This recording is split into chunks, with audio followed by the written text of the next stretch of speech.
एक तू ही निरंकार। हे निरंकार प्रभु, मैं तेरी शरण, मैनू बख्श लो। बोल सतगुरु माता सुदीक्षा सविंदर हरदेव जी महाराज की जय। निरंकारी श्री गुरु वचनावतार राजमाता जी की जय। एक तू ही निरंकार। तो यहाँ संतों का विचार है आज का कि भक्ति के मार्ग में गुरुमति को ग्रहण करने की बहुत बड़ी जरूरत है। जिन मालिक के प्यारों ने मालिक का भेद जान लिया, उन मालिक के प्यारों की हमें संगति ग्रहण करने की आवश्यकता है। जिन्होंने मालिक को प्राप्त कर लिया है, तो जिन संतों भक्तों ने मालिक को प्राप्त कर लिया है, मुझे भी यदि मालिक के प्राप्त करने की इच्छा है तो मैं भी उनके चरणों में जाके गिर जाऊं, उनके चरणों में जाके उनसे प्रार्थना करूं, अरदास करूं कि ऐसी संगति में मैं मिल जाऊं जिससे मेरी आत्मा का भला हो, जिससे मेरी आत्मा का कल्याण हो जाए।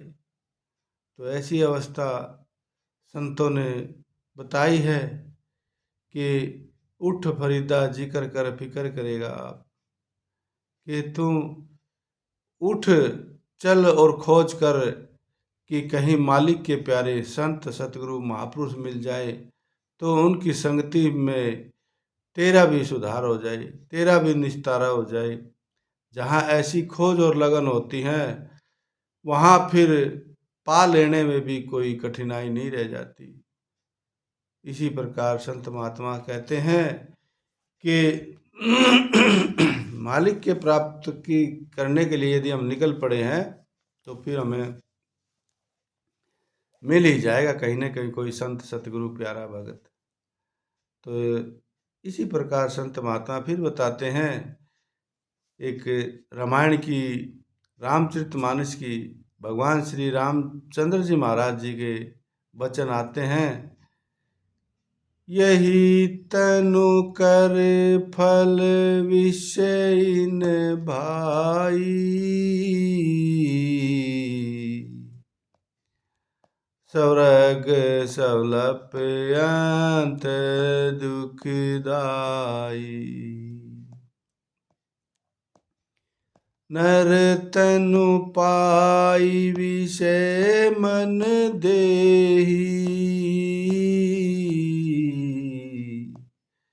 पलटि सुधाते सठ बिसलेही, ताहि कबहु बल कहे न कोई, गुजा गहे परस मनि खोई। तो यहाँ श्री रामचंद्र जी महाराज जी के वचन है, भगवान कहते हैं कि मनुष्य शरीर का फल विषय विकार नहीं है। हम जीवन भर इस मनुष्य शरीर को पाके विषय विकारों में, बुराइयों में, भोग रोगों में, कामनाओं में, इच्छाओं में लगे रहते हैं। तो यहाँ भगवान श्री रामचंद्र जी अयोध्या वासियों को ये ज्ञान विचार देते हैं कि यह शरीर विषय विकारों के लिए नहीं मिला है। यदि इस शरीर को पाकर जीव ने स्वर्ग की प्राप्ति भी कर ली तो भी इसने कुछ नहीं किया, क्योंकि इस शरीर का फल स्वर्ग भी नहीं है, वह भी इंद्रियों का विषय है जो अंत में दुख का रूप बन जाता है। अब संतों ने, भगवान श्री रामचंद्र जी ने यहाँ स्वर्ग को भी एक मनुष्य जीव का आधार नहीं बताया है। स्वर्ग में जाने के बाद जीव का मन संसार स्वर्ग के सुखों को भोगते भोगते फिर वो संसार में आता हो तो वही सुख उसको चाहिए, लेकिन वो सुख यहाँ मिलेंगे नहीं, तो इसलिए यहाँ आके फिर उसको दुखों में गिरना पड़ता है। तो इंद्रिय सुखों के पीछे जीवन भर लगा देना ये बुद्धि मानने वाली बात नहीं है। फिर कहते हैं कि जिस मनुष्य ने इस मनुष्य शरीर को पाके और विषय विकारों में मन लगाया है, वह मूर्ख अमृत के बदले में जहर खरीद कर रहा है। भला जो मनुष्य हाथ से पारसमणि देकर और कांच खरीद करे, उसे कोई भी बुद्धिमान नहीं कहेगा, उसे तो सब मूर्ख ही कहेंगे। इसी तरह जो पुरुष सदा संसारिक विषयों में मस्त रहता है और अपने परलोक की तरफ ध्यान नहीं देता, उसकी भी यही अवस्था है। इसलिए हे मनुष्य, तेरे जीवन का उद्देश्य यह नहीं कि तू सदा नरक और स्वर्ग का चक्कर काटता फिरे। तेरा स्थान बहुत ऊंचा है, तेरा रुख उसकी ओर होना चाहिए। यदि तूने इस शरीर को पाकर स्वर्ग के राजा इंद्र के सुखों को भी प्राप्त कर लिया, तो भी मनुष्य जीवन के उद्देश्य से अपने आप को करोड़ों कोसों की दूरी पर समझ। तेरा मार्ग तो वह है जिस पर चलते चलते यदि रास्ते में तू कहीं गिर भी जाए तो भी स्वर्ग तेरे हाथ से कहीं नहीं गया, उससे गिरता हुआ भी तू स्वर्ग में ही गिरेगा, क्योंकि जिस घाट पर तू इस वक्त खड़ा है यह स्वर्ग से बहुत ऊंचा स्थान है। इसलिए संतों ने कहा है कि नर तन पाई विषय मन देही, मतलब मनुष्य शरीर पाके भी हम मनुष्य शरीर पाके भी और विषय विकारों में ही ये दिन रात लगे रहते हैं। तो नर तन पाई विषय मन देही, पलटी सुधाते रस विसले सठ विसले, पलटी सुधाते सठ विसले। जो मनुष्य शरीर को पाके और मालिक की भक्ति प्राप्त करके अपने आवागमन को जन्म मरण को नहीं मुकाता, समझो वो अमृत के बदले जहर का सेवन कर रहा है। तो भगवान श्री कृष्ण जी भी अर्जुन से कहते हैं, जिस पुरुष के विचार पवित्र हैं और उन पवित्र विचारों के साथ शुभ कर्म करता हुआ अर्थात भगवान के अर्थ कर्म करने वाला कभी भी दुर्गति को प्राप्त नहीं होता है। वह शरीर त्यागने के बाद उत्तम लोकों को प्राप्त होकर उनमें अनेक लंबे चिरकाल समय तक वास करके शुद्ध आचरण वाले उत्तम ज्ञानवान योगियों के कुल में, जो संसार में बहुत अति दुर्लभ है, उसमें जन्म लेकर वहाँ से वह उस पहले शरीर की हुई नाम की कमाई के प्रभाव से अपने आप ही प्राप्त हो जाता है और फिर उसी प्रारब्ध के अनुसार मिली हुई नाम की कमाई को अपना आधार बना के ईश्वर की भक्ति के निमित्त भली भांति यत्न करने लग जाता है।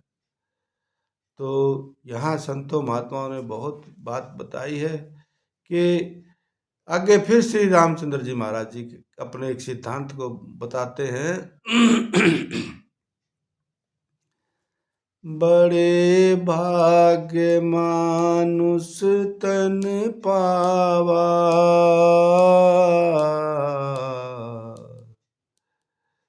सुर दुर्लभ सब संतन गावा। कि बड़े भाग्य मानुष तन पावा, कि ये मनुष्य का तन कहते हैं 83,99,999 योनियों को छोड़कर एक ये 84,00,000वां एक शरीर मनुष्य तन मिलता है। तो इसलिए कहते हैं बहुत अनमोल, बड़े भाग्य से मानुष तन पावा, बड़े मुश्किल से अनेक जन्मों के पुण्य कर्मों के फल से ये मनुष्य जन्म मिला। सुर दुर्लभ सद ग्रंथन गावा, ये सब ग्रंथों में, वेदों में इसने इसके बारे में लिखा हुआ है। फिर कहते हैं साधन धाम मोक्ष कर द्वारा, पाई न जेहि परलोक सवारा। साधन धाम मोक्ष कर द्वारा, ये मनुष्य शरीर सदा सदा के लिए मोक्ष की प्राप्ति करने का साधन मिला है। और इस शरीर रूपी साधन को पाके और हमने अपने परलोक को नहीं संवारा, अपने परम धाम का हमें रास्ते का ज्ञान नहीं हुआ, तो हमें मोक्ष की प्राप्ति जीते जी शरीर में रहते हुए नहीं हुई, तो फिर हमने बहुत बड़ी भारी भूल हो गई है। तो यहाँ श्री रामचंद्र जी यही बात बताते हैं कि बड़े भाग्य मानुष तन पावा, सुर दुर्लभ सद ग्रंथन गावा, साधन धाम मोक्ष कर द्वारा, पाई न जही परलोक सवारा। यह मनुष्य तन बड़े अति सौभाग्य और शुभ संस्कारों का फल है, ऐसा श्रेष्ठ ग्रंथ कहते हैं। और यह देवताओं को भी प्राप्त होना दुर्लभ है। यह सब प्रकार की साधना का स्थान है। मनुष्य जैसी साधना इसमें करनी चाहिए कर सकता है, और जहाँ पहुँचना चाहे इसके द्वारा पहुँच सकता है। और शरीर 84 लाख योनियों के बंधन से छूटने के लिए खुला हुआ एक दरवाजा है। तो फिर ऐसे अनमोल शरीर को पाकर जिसने परलोक का उद्धार नहीं किया, वह अंत में सिर धुन धुन कर रोएगा और पश्चाताप करेगा, परंतु उस रोने पछताने से हाथ कुछ नहीं आएगा। अब जो मनुष्य यह कहा करता है कि मुझे भगवान की भक्ति के लिए समय नहीं मिला, या मेरे कर्मों में यदि भक्ति होगी तो अपने आप प्रेरणा हो जाएगी, इसके लिए पुरुषार्थ करने की आवश्यकता है। या जब ईश्वर की इच्छा होती है तो वह स्वयं ही जीव को भक्ति में लगा देता है। ये बातें सब व्यर्थ हो जाएंगी, और यह बहाने वहाँ कोई नहीं सुनेगा। भाव यह है कि ए मनुष्य, प्रभु की भक्ति करना तेरा सबसे मुख्य धर्म है। इसके लिए तेरा समय पर, कर्मों पर और ईश्वर पर दोष देना बिल्कुल मिथ्या है, क्योंकि मनुष्य शरीर का प्राप्त होना ही इस बात का निश्चय करता है कि तुझे भक्ति करना आवश्यक है। और भगवान ने तुझ पर खास दया करके तुझको यह अमूल्य समय दिया है कि तू आवागमन के चक्कर से छुटकर मुक्ति को प्राप्त कर ले, और इस प्रकार परमात्मा की प्राप्ति का साधन जो मिला है, ये मनुष्य शरीर, इसका लाभ उठा ले। यदि तूने इसका लाभ नहीं उठाया, फिर तेरे ही दोष तेरे नाम में ये लिखा जाएगा। फिर कहते हैं भई परापति मानुष देहुरिया, गोविंद मिलन की तेरी बरिया। फिर यहाँ गुरुवाणी में भी आया है कि भई प्राप्ति मानुख देहुरिया, गोविंद मिलन की ये तेरी बरिया। प्यारे, ये मानुष शरीर मिला है, मानुष की देह मिली है, समझो तेरी परमात्मा से मिलने की बारी आ गई है। और अवरी काज तेरे की तेन काम, मिलो साध संगति भजु केवल नाम। कहते हैं कि और तेरे काम जितने संसार में तूने किए हैं, बड़े से बड़े महान काम किए हैं, वो तेरे किसी ने काम नहीं आना है।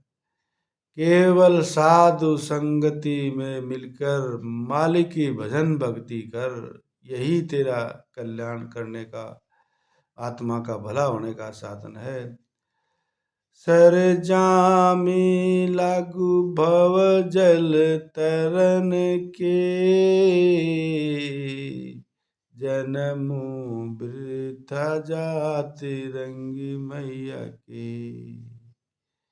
जपु तपु संजमु धर्मु न कमाइया, सेवा साधन जानिया हरि राइया। कहु नानक हम नीच करम्मा, सरणी परे की राखहु शर्मा।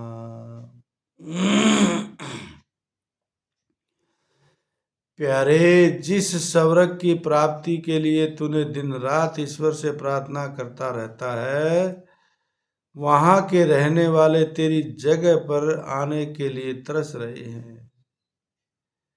कहते हैं, जिस स्वर्ग की प्राप्ति करने के लिए तू दिन रात तरसता है, ईश्वर से प्रार्थना करता है, और वो स्वर्ग में रहने वाले तेरे मनुष्य शरीर को पाने की कामना करते हैं, उसके लिए तरस रहे हैं। वे चाहते हैं कि हे ईश्वर, उन्हें मनुष्य का तन दे ताकि वे कमाई करके नरक स्वर्ग के बंधन से मुक्त होवें, और तुम मानुष होकर बार बार स्वर्ग के गीत गाता चला जा रहा। इसलिए भाई, संत अति दया करके तुझको उपदेश करते हैं कि तुम भूल और भ्रम में न अटक, अपने ऊपर दया कर। तेरी हालत अति दया योग्य है, तुझे अपनी हालत को सुधारना चाहिए। महापुरुषों को तेरी हालत पर दया आती है,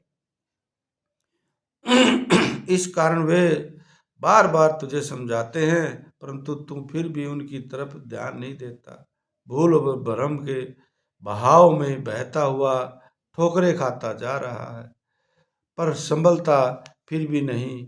और यह तुझे इस शरीर के अंदर क्या करना था, यह तुझे विचार ही नहीं आता कि वास्तव में मैं क्या चीज हूं और मनुष्य चोला पाके मुझे क्या करना चाहिए था। हालांकि हर रोज संतों की वाणियों को सुनता है। मनुष्य के शरीर किसी खास काम के लिए परमात्मा ने दिया है, मगर फिर भी जागता नहीं। यहाँ कबीर साहब जी की वाणी फिर आई है, गुरु सेवा ते भगति कमाई, तभी है मानस देही पाई। ईश देही कऊ सिमरहि दे, सो देही बजु हरि की से। यहाँ संत कबीर साहब जी ने कहता है कि गुरु की सेवा करी होगी, पीछे के पुण्य कर्मों में, पुण्य कर्मों का जो ढेर इकट्ठा होता है पीछे के अनेक जन्मों के, तो उन अनेक जन्मों के पुण्य कर्मों का जो ढेर फल इकट्ठा हुआ है, तो उसमें गुरु की भक्ति भी की होती है, संतों की सेवा भी की होती है। उसका फल ये होता है कि अब इसको मनुष्य चोला दिया जाए और ये मनुष्य शरीर पाके मालिक की भक्ति में लग जाए। लेकिन मनुष्य चोला मिलने के बाद फिर हम भूल जाते हैं। यही बात संत महात्मा सब यही समझाते हैं कि ये मनुष्य जब तू शरीर पाके और तू मालिक की भक्ति नहीं करता, और जो स्वर्ग लोक में गए हुए हैं वो इस मनुष्य शरीर को पाने की इच्छा करते हैं, तो इसलिए इस संसार में ऐसे गुरुमुख जीव नजर आते हैं जो मालिक की भक्ति के रंग में रंगे हुए हैं। उन्हें देखकर मन में चाह उठती है कि मैं भी किसी से जाकर मालिक से मिलने का मार्ग पूछूं। वह मार्ग कहाँ से मिलेगा? भावना और श्रद्धा के साथ अपने सतगुरु की सेवा कर और उनके चरणों में प्रार्थना कर कि हे मेरे प्यारे सतगुरु, मुझे भी मालिक से मिला दे, तभी मिलना हो सकेगा। इसलिए संत महात्मा कहते हैं कि एक गाफिल जीव गुरु की मौज में चलना सीख ले। गुरु की मौज में चलने से तू रात दिन मालिक के रंग में रंगा हुआ रहेगा और सहज सहज ही सच्चाई में समा जाएगा। आज का संतों महात्माओं यही संतों का विचार है। बस धीरे धीरे धीरे धीरे मालिक का रंग, भक्ति का रंग हमारे मन पे चढ़ता चला जाए, चढ़ाते जाएं। कभी न कभी तो वही उठ फरीदा जिक्र कर फिक्र करेगा आप। तो अब उठ के अपना काम हम करें, मालिक की भक्ति करें, फिक्र करेगा आप उसको। मालिक की सतगुरु जाने गुरु जाने, हम तो अपना गुरु ने बताए अनुसार अपने मालिक की भक्ति का रंग चढ़ा रहे हैं। इस शरीर के अंदर अच्छे विचारों के बीज बोए जा रहे हैं और अच्छे विचार संतों भक्तों के अलावा और कोई विचार है नहीं, यही अच्छे विचार है। अच्छा बीज बोएंगे तो फसल भी एक न एक दिन अच्छी होगी। तो इन विचारों के साथ प्रेम से कहिए धन निरंकार जी।